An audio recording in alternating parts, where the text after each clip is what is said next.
I fear no man, but that It's Tony time, bitches! Tony El Kukui Ferguson is one of the most beloved fighters of all time, for a multitude of reasons. There was his insane fight style involving giving and receiving copious amounts of damage on the feet, slicing elbows, and his eclectic guard game we'll get into later, but also Tony the human being. Through trials like struggles with his mental health, injuries, and his end-of-career slump, Tony, for all of his faults, is an indelible, undeniable, inspirational exemplar of the human spirit. Some of his struggles with the UFC brass specifically has become very interesting, given the ongoing, as of time of writing, struggle between Tom Aspinall and paper champion John Boner Pills Jones and Dana White.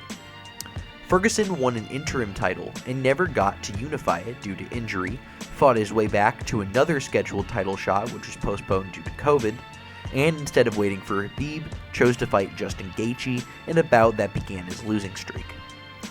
Given that Khabib and Tony both won titles, not from the inactive lightweight champion Conor McGregor, and instead beat Al Iaquinta and Kevin Lee respectively, I regard their initial title wins as equally valid, as it's rather arbitrary which one was the vacant undisputed belt and which one was the interim.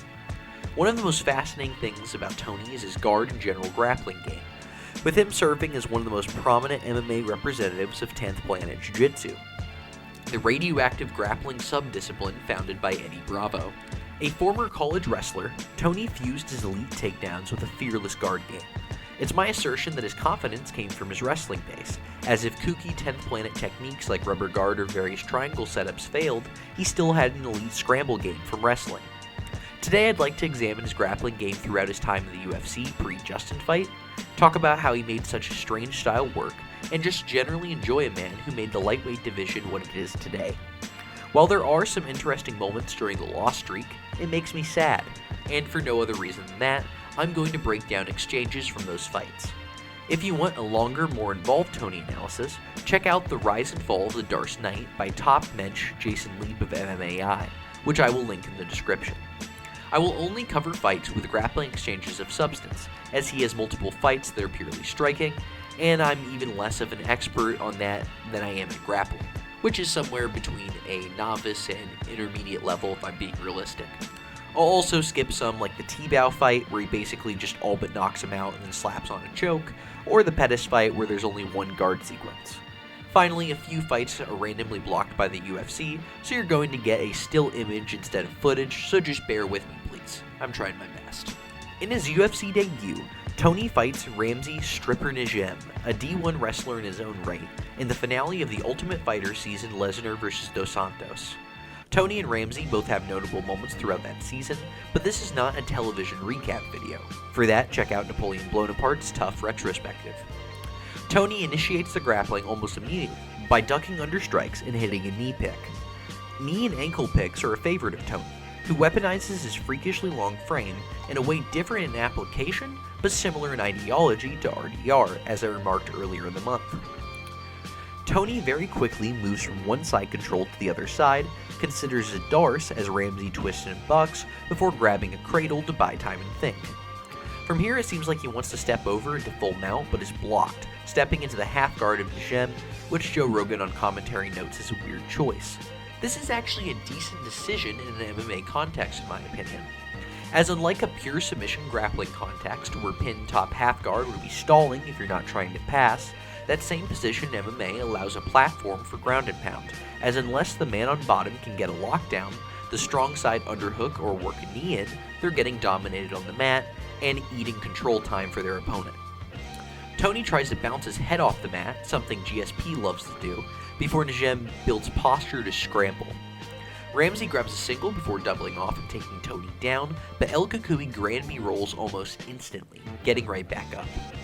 Later, Tony responds to pressure on the feet with a takedown attempt, cradling Ramsey in a way Gilbert Burns also likes to use as a takedown. He can't complete it, but scores some body shots from the front headlock, so we'll call it even, as the energy expenditure matters little when you're a cardio monster like Tony. From here, Tony gets the KO, and it's over. While not the largest sample size, our beloved weirdo showed off some off-meta grappling techniques, if not his full arsenal, coming off as far more of a generic, if savvy wrestler than he would become later known as. Versus Yves Edwards. Versus the master of Thug Jitsu, Tony's grappling is largely defensive and fleeting, as most of this takes place on the feet. In the closing seconds of the first round, Edwards shoots the third takedown of his UFC career in response to Tony's relentless aggression on the feet. Tony, in schizoid fashion, instead of simply sprawling like some loser, rolls forward with an omoplata entry before standing back up to end the round, flexing his strange mixture of beat wrestling and BJJ fundamentals. Once again, our Thug Jitsu master shoots again at the end of the second, but Tony easily shoves him away. Perhaps wanting to prove a point, Tony then takes him down in turn with a single leg, ending the round attempting to suck his hips off the cage. That's all she wrote for the grappling, but in limited action here, Tony once again teases some of his idiosyncrasies before he's ready to fully reveal them. After a loss to Michael Johnson that was all striking, we return against Mike Rio, who is about to become the first victim of Tony's soon-to-be famous Darce or Bravo choke, as is incorrectly labeled on Wikipedia, as Bravo is the gi variation. If you're a Wikipedia editor, get on that, nerds. Rio almost immediately starts trying to cut the cage for a shot, clipping Tony with a left hook that breaks his posture before attempting a proper single leg that Tony sprawls on perfectly.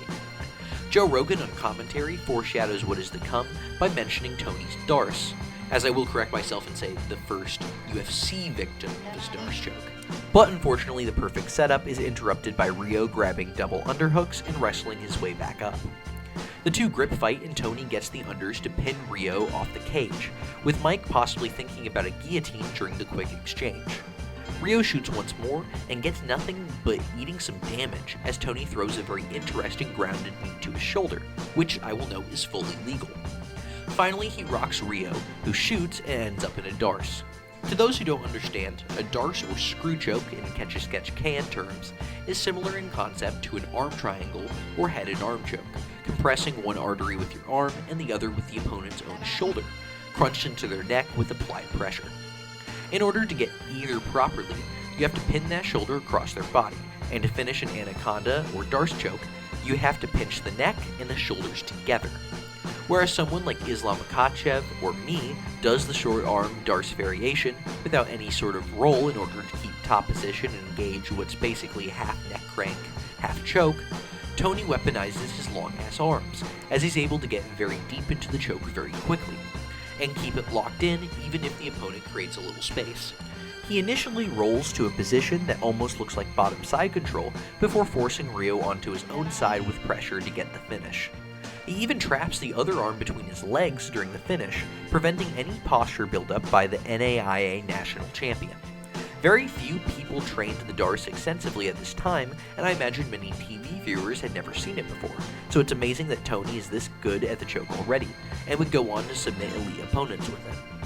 The Darce is sometimes stereotyped as a cheese strategy for those long-limbed freaks among us, and while it's not entirely true, Tony does so here. Versus Katsunori Kakuno. While an overall brief fight, versus Kakuno, we get a very fun, explosive grappling exchange from Tony, who mat returns the Japanese fighter after rocking him against the cage. In my opinion, MMA fighters actually need to mat return more.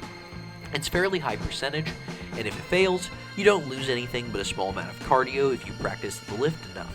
And then, wait for it, if you keep the body lock, you can mat return again. Tony puts hooks in and then looks for a half Nelson to set up the armbar. Doing the armbar like this feels very catch wrestling coded, as this is an attack you might have seen someone like Minoru Suzuki do all the way back in Pancrase. After rolling over, he also collects the near side leg of Kakuno, presenting a double attack. From here, he rolls him over, which is great since he's no longer on bottom, and gives him an easy stand-up if he does fail the armbar, which he does, and so he immediately switches to attacking the Darce. While it looks deep, Kakuno does a good job of circling to alleviate pressure and get himself back up. I'm also sure that the dude has a really fucking strong neck, as neck bridges and general neck strength training are a trademark of Japanese combat athletes from MMA to pro wrestling, largely stemming from amateur wrestling and the conditioning drills of Karl Gotch. Tony then, of course, does get the KO. Here we get another glimpse of his system, even if it's not for long, And I think it's interesting, because even when doing something risky, like rolling over someone's shoulder for an armbar, he seems to have 2 to 3 attacks in mind if it does fail.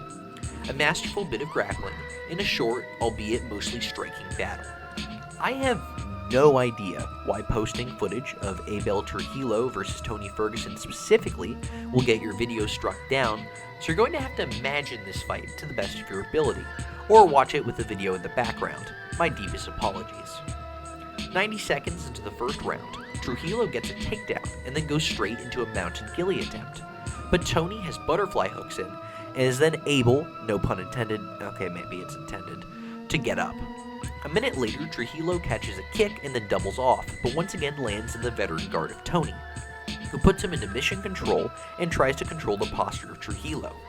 For those uninitiated, mission control is one of the many positions of 10th Planet Jiu-Jitsu, and the starting position to start initiating their rubber guard system. For more information about that, check out any Eddie Bravo video on YouTube or his instructionals. Unfortunately for Tony, the arms of Abel are free, and thus he can drop bombs on Tony, who bails on the guard and rolls backwards, first attacking the armbar and then the leg in quick succession.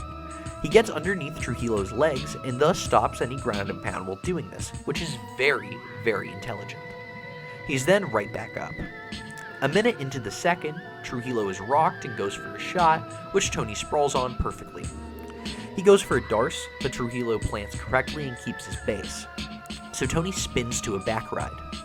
Tony falls off the back, but is then able to use a series of rolls and armbar attempts to get his way back up.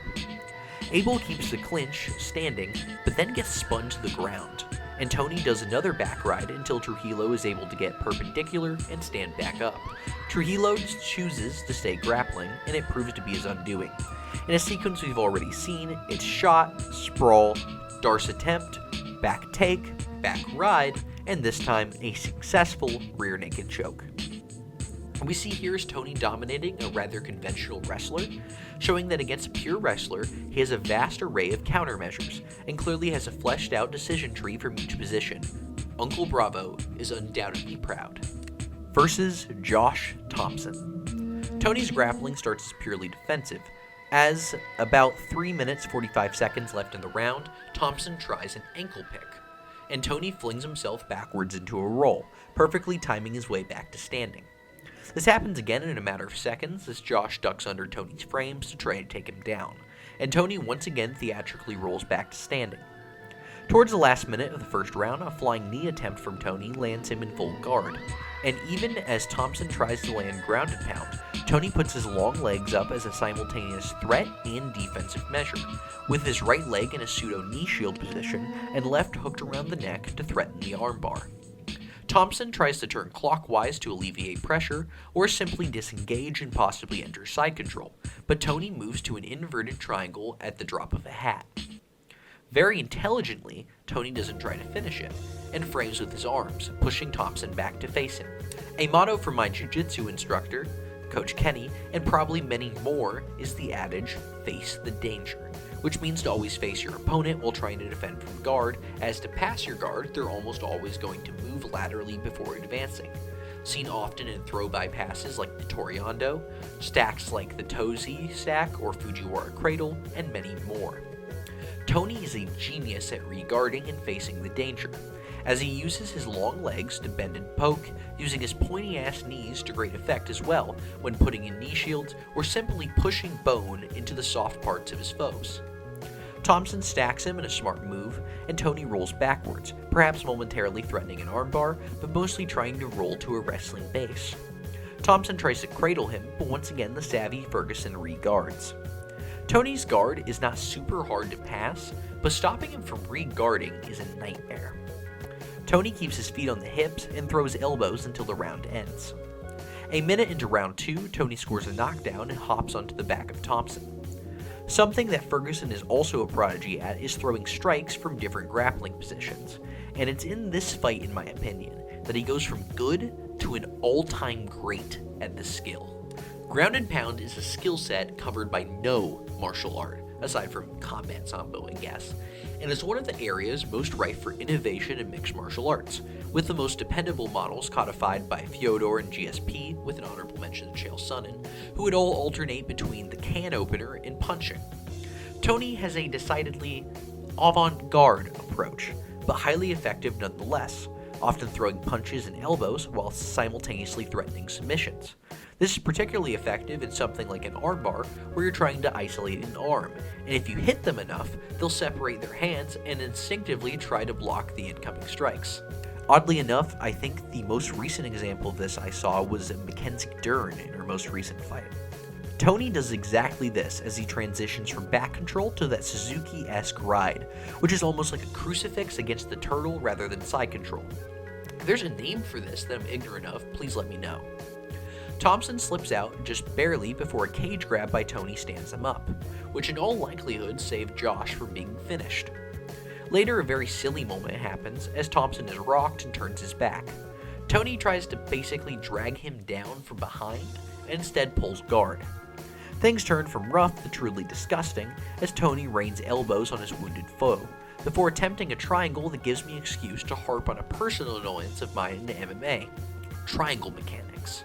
As you'll learn in any jiu-jitsu gym worth its salt, to finish a triangle, ideally, emphasis on ideally, you isolate one arm and pull it across the body as you lock up the legs, pictured on screen right now. From here, you then are supposed to then turn perpendicular to the opponent, following the direction that isolated arm is pointing. Finally, then squeezing to get the finish, with an extra detail being hooking the near side leg to take away their base, especially if your attempt fails. If you don't want to cut the angle and turn, you can also just simply pull down on the head, which can create a similar effect, but it's not as ideal. I am sure Tony understands this as a high-level submission athlete, but not doing so here in all likelihood costs him a finish. Now, in MMA, there are complicating factors such as ground strikes, sweat, and in this case, levels of blood that register on the Muda scale. That being said, getting to the side to hook the leg offers more control if and when the attempt doesn't work. That's just my 2 cents. Feel free to call me fucking stupid in the comments. But just because MMA fighters can finish these triangles occasionally, it's probably the reason why triangles are so rarely finished in modern MMA. Shout out to Ignacio Bahamondes, who recently finished the triangle correctly, sending Jalen Turner's boring ass to retirement in style, actually hooking the leg. Thompson tries to pull his arm out and gets halfway, with Tony trying to go for the omoplata, and only then actually hooks the leg, which is a little late. Tony reguards and then gets a badass sweep, attempting a Kimura, and failing that, going for an honest-to-God straight arm lock, which sweeps Thompson. Trying desperately to get back up, Thompson wrestles in one of the greatest displays of stoicism I've ever seen in MMA, getting up to survive the round. I came into this study not really familiar with Josh, but by the end I have nothing but respect for his warrior's heart. I'm far too much of a pussy to do what he did here. Guy like me is tapping to strikes. There are some desperation shots in the third, but nothing of substance happens until the final minute. Tony going for a darce that he can't finish, probably at least in part due to the slippery blood. Tony also goes for a completely pointless roll a bit later, purely because he's that kind of guy. Some cage grappling ends the fight, and I'm left speechless. Wherever you are, Mr. Thompson, thank you. Versus Edson Barboza. I'll be honest, this is basically just Tony waving his dick around in the striking department, but beating up a Muay Thai specialist so badly that he shoots for a fucking takedown is too funny not to highlight. 20 seconds in, Tony rolls like a freak, going for the leg of Barboza. Seeing as he's at an absurd grappling advantage, being an elite grappler versus a guy who'd probably be afraid to be on top of full mount, he can afford to just kind of fuck around. And although he can't get the knee bar, he basically outstrikes Barboza off of his ass until hitting an illegal kick, which was both funny and absolutely worth the point deduction. Not really from a damage standpoint, just for style. Cheating is okay, if it's cool. Remember that, kids. Tony rolls again in a bit, with the wary Barboza just backing off, and then getting a takedown off a caught kick shortly after. Barboza tries to throw his legs over to pass, but ends up letting Ferguson back to his feet. We get one more roll, and then striking to end the round. A minute into the second, Ferguson is once again taken down off a caught kick, but he calmly puts up a guard, attempting a knee bar, then re-guarding, and generally outstriking Edson off his back until he's allowed up. At 2.5 minutes, Barboza is so badly beaten, he essentially admits defeat, shooting a god-awful takedown on Tony, who sprawls, then locks in the Darce. This is a truly complete Tony performance, winning in the striking, the grappling, and in transition. I can't really comment on the stand-up striking because my striking game is limited to jabs and overhands, or 2-3 combos to step out and get the angle of the high crotch, but it's good fun. Another skull for the Skull Throne. Versus Lando Vannata. Tony is now against a D1 wrestler, and won undefeated in MMA at 8-0 prior to this fight. I will also give Vannata massive respect as he took this fight on 2 weeks' notice against one of the best in the world. The striking is back and forth and super entertaining, so go watch the fight, but the grappling is rather brief. At 90 seconds remaining, Vannata shoots and gets sprawled on, as usual for Mr. Snapdown City, who works on a front choke with Vannata getting up before once again being dragged down and finally escaping. Tony proceeds to then beat the shit out of him, almost down on his feet before falling over, but characteristically bullshits his way through, framing with his long-ass legs before rolling for the inside heel hook. This isn't quite enough, and while Tony has still lost the round, he throws up some additional submission attempts such as a triangle and armbar to end the round, the armbar in particular being decently close to being finished if it weren't for the solid instincts of Vannata. Unfortunately for Lando, the double-edged sword of reckless striking cuts him in round 2, with the edge specifically being the elbow of a sleep paralysis demon, and as he leaves his head down too long as he's trying to effect head movement or rocked, Tony snatches his neck. He first tries a high elbow guillotine before switching to a Darce choke he locks in while standing, and finally finishes him on the ground. This is the final Darce of the streak, and another surgically precise grappling performance by Tony, which is perfectly balanced by his chaotic, imprecise striking game, which seems to be stance switching, kung fu movies, and vibes. Rafael dos Anjos is an incredibly underrated fighter, and somewhat forgotten about despite the fact that he holds historic importance by beating prime Showtime Pettis and being the initial matchup for Conor McGregor for the 155 belt, and also the fact that he's still fucking fighting top 5 contender Mateusz Gamrot as of last year. RDA is probably the best win in the streak, and once again primarily fought on the feet, but we do see some fun sequences on the ground here and there. It's worth noting that there are a ton of failed takedown attempts in this fight, mostly by RDA, and to avoid being repetitive, I will not be noting them. With a minute 45 remaining in the first, Tony is dropped by a counter shot, and rolls as he falls, eventually facing the danger, and nearly butterfly sweeping RDA immediately, and he begins to control his posture with collar ties. He keeps his feet on the hips of RDA, and while the absolute bulldog that is Dos Anjos is almost able to clear the legs for a pass, he gets pushed back and we return to the feet. Round 2 is entirely striking, and then almost immediately in the third round, RDA shoots a takedown, but Tony defends it perfectly, with a picture-perfect butterfly sweep, the kind of Gracie mystic bullshit that would make any grappler worth his salt swoon. He perfectly turns with the motion, and gets right back to his feet before RDA can respond. The rest of the fight is entirely striking aside from a failed takedown by Tony, but of course he also turned RDA's face into confetti, adding several new depressions to the topographical map that is RDA's face.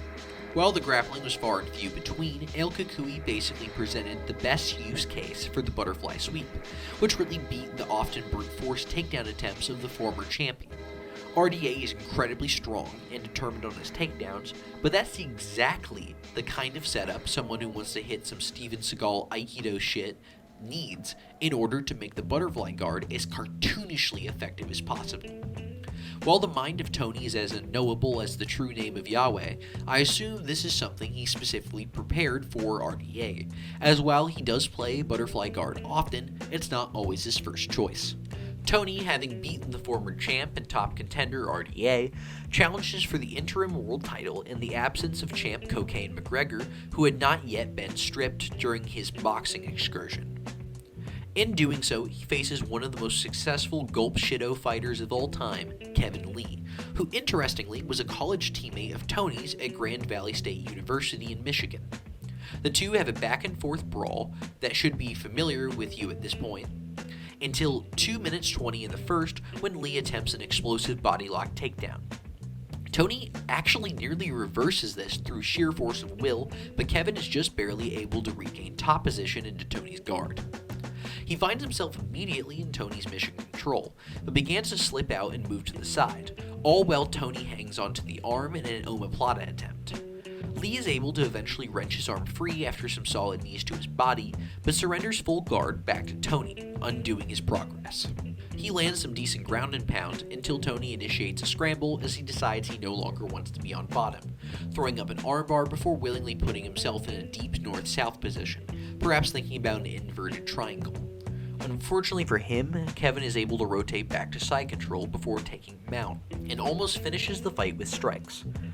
It was getting very close to being stopped, but in fairness, Tony was in fact still intelligently defending himself, constantly guarding his head, bucking his hips, and even attempting a fucking TK scissors. If you aren't familiar with that technique, check out the most recent film study on the channel on none other than the inventor, Tsuyoshi Kosaka. He is able to re-guard and barely survives the round. The next exchange of any note comes in the opening seconds of round 3, as Lee shoots and finishes a beautiful double leg against the cage, and Tony does in fact grab the fence to hilarious effect. The guard exchange is uneventful as Tony transitions from butterfly hooks to closed guard defeat on the hips, and Lee lets him up. It's with the final exchange that Tony writes himself into the history books, as Lee brute forces another beautiful double leg with half the round remaining. Knowing he's losing the fight thus far, Tony plays uber aggressive, throwing elbows in an armbar attempt that looks like it's going to break Kevin's arm before Lee hits a gorgeous step over, ending up back in the guard of Tony. Tony stays aggressive with more strikes, alternating between butterflies and feet on hips open guard when he finally reaches checkmate. He momentarily enters rubber guard before replacing his left hand with left leg and cinches up a triangle choke. Although Lee's arm is in the wrong place, he does the other way you finish a triangle, pulling on his head to create more and more pressure. Kevin tries to stack, and then either goes out or taps just before, it's unclear, and just like that, Tony is the interim champion. Here he demonstrated not just defensive grappling from bottom, but also an incredibly aggressive offense once his feet were to the fire. He made Lee defend from top and never let up any pressure once he had him in his guard in the third, chaining sub-attempt to strike to sub-attempt. This is Tony in his peak form, El Kukui, a fighter we would only see 2 more times until he mysteriously disappeared during UFC 249. There's not much more I can say that I haven't already about Tony at this point, but his grappling is one of the most fascinating systems I've ever seen. Far from a random collection of techniques like it might seem from afar, he had a flowchart that would make Eddie Bravo proud by the end, defending takedowns with a sprawl into a Darce choke, going to the back if the Darce failed for a rear naked choke or armbar, and in the case he was fully taken down, intermixing strikes with submission attempts, and in the case that he had his guard passed or was eating too many strikes, he chose to roll and initiate a scramble or a leg lock. There's a method to his madness, more and more as you observe it, but a method that requires balls to attempt. My grappling coaches often remind me to make a game plan, weaving our techniques into a holistic system. You can know every move under the sun, but if you can't implement them one by one in a chain, you have nothing. That's why something as out there as 10th Planet can still work if the system is applied properly. That's part of the reason why it's so inspiring, as it's something I keep in mind as I work some off-meta elements into my own grappling game. Wherever El Kukui is now, I miss him dearly, but I do hope he never fights again to preserve his health. His career has meant so much to so many, and if somehow the man himself sees this, we haven't and will never forget.